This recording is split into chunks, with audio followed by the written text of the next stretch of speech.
নমস্কার বন্ধুরা, তোমরা সবাই কেমন আছো? তো আজকে দিনটা হচ্ছে মঙ্গলবার, সেই আর একটা নিরামিষ দিন। তো বুঝতেই পারছো সকাল থেকেই মাথার মধ্যে একটাই চিন্তা, কি বানাবো। তো বানিয়েছি আজকে, দেখো, কুমড়ো ভাজা। কুমড়োটা কালকে রাতেই নিয়ে এসেছিলাম, তো ফ্রেশ আছে বলে আজকেই ভেজে নিলাম। হ্যাঁ, একটু সামান্য আলাদা আছে, কারণ আজকে এটা আমি বানিয়েছি নারকেল তেল দিয়ে, শুধুমাত্র কালো জিরে ফোড়ন দিয়েছি। আর তারপরে দেখো কি বানালাম, চলো তোমাদের সঙ্গে আজকে শেয়ার করে দিই। আজকে স্যাটারডের মতো আজকেও টুয়েসডে, আমি কি কি রান্না বান্না করলাম তোমাদের সবাইকে সেটা আমি একটু শেয়ার করে দিতে চাই। তো এই দেখো, এখানে বানিয়েছি পটল পোস্ত। তো পটল পোস্তটা আমি, দেখো, একদম হলুদ দিলাম না। মনে হচ্ছে আজকে হলুদ দেবো না, কিন্তু তবুও না, পটল পোস্ততে হলুদ না দিলে তো খেতে টেস্টি লাগে, কিন্তু তবুও পটল পোস্ততে হলুদ না দিলে কালারটা খুব একটা ভালো আসে না। তখন আমি বাধ্য হয়ে হলুদটা দিয়ে দিই। আর তারপরে কালো জিরে ফোড়নটা এতটাই বেশি দিয়েছি যে এমনি কালারটা কালো কালো চলে এসছে। তো বন্ধুরা, তোমরা তো অনেকেই হলুদ দাও না, তো আমি কিন্তু একটু হলুদ সবসময় দিই। আর জানি না আজকে কেমন হবে পটল পোস্তটা। পটলটাও কালকে রাতে নিয়ে এসেছিলাম, ফ্রেশ ছিল, কারণ এখন বর্ষার সময় বেশি দিন সবজি রেখে দিলে তো একটু খারাপই হয়ে যায়। তো চলো, আমি দেখো সামান্য একটু হলুদ অ্যাড করেই দিলাম।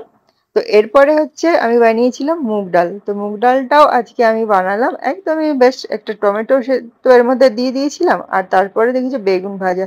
আর বেগুন ভাজাটা অবশ্য একটু বীজ ছিল, কিন্তু বীজ সহ আমি আজকে ভেজে দিলাম, কারণ এই বেগুনগুলো রান্না করলে তো এটা ভালো লাগে না, তবুও ভাজলে একটু হয়তো খেতে টেস্ট লাগবে। আর এটা তো আমার বরের খুবই ফেভারিট, তো এই জন্য ডালের সঙ্গে বেগুন ভাজাটাও ফ্রাই করে দিলাম। আর তারপরে আমি আর কি কি বানালাম, তো সঙ্গে থাকো বন্ধুরা, ভিডিওটা শেষ পর্যন্ত দেখবে, তাহলে আশা করি তোমাদের ভালো লাগবে। আর যারা আজকে আমার পেজে নতুন এসেছো, তো প্লিজ আমার পেজটাকে একটু ফলো করে দিও। তো এই বন্ধুরা, সঙ্গে এই দেখো পটল পোস্তটা সুন্দর করে রেডি করে নিয়ে এসেছি। দেখো হলুদ দেওয়ার পরে কালারটা এরকমই এসেছে। আর হলুদ ছাড়া কালারটা একটু অন্যরকম লাগে, তো আমি একটু হলুদ এই জন্যই দিয়ে দিই, যাতে কালারটা একটু ভালো লাগে দেখতে। তো এই দেখো, আজকে রান্না বান্না তো এইটুকুই ছিল, বেশি কষ্টও করতে হয়নি, শুধু বেগুন ভাজা ছিল। আর তার সঙ্গে রয়েছে কুমড়ো ভাজা। আর কুমড়ো ভাজা খেতে আমি তো খুব ভালোবাসি। তোমরা কে কে ভালোবাসো কমেন্ট করে জানাতে ভুলো না। আর কোথা থেকে ভিডিওটা দেখছো যদি জানো, তাহলে আমার খুব ভালো লাগবে। আর তোমরা যারা আমার ভিডিওতে এসে এরকম ভালোবাসা জানাচ্ছ, আমিও তোমাদের পেজে গিয়ে ঘুরে আসার নিমন্ত্রণের অপেক্ষায় রইলাম। তো বন্ধুরা, তো এই দেখো মুগ ডালটাও আমি নিয়ে চলে এসেছি। আর এই দেখো, আজকে ব্যাস এইটুকুই রান্না বান্না ছিল। আর আমার ছেলে তো এগুলো কিছুই খাবে না, তো তার জন্য কালকেই আমার অলরেডি পনির আর একটু সয়াবিন রাখা রয়েছে, তো সেটা ও খেয়ে নেবে। সত্যি কথা বলতে কি, আমাদের ঘরে এত কাজ থাকে যে এইটুকু রান্না বান্না করতেও অনেক সময় আমাদের অনেকটাই সমস্যা হয়। কিন্তু তার থেকে বড় সমস্যা কি বলতো, সবাই যদি এক জিনিস খেয়ে নেয় তাহলে কিন্তু এত রান্না বান্না নিয়ে প্রবলেম হয় না, কিন্তু সবাই হয়তো এক এক রকম এক এক ধরনের টেস্ট থাকে।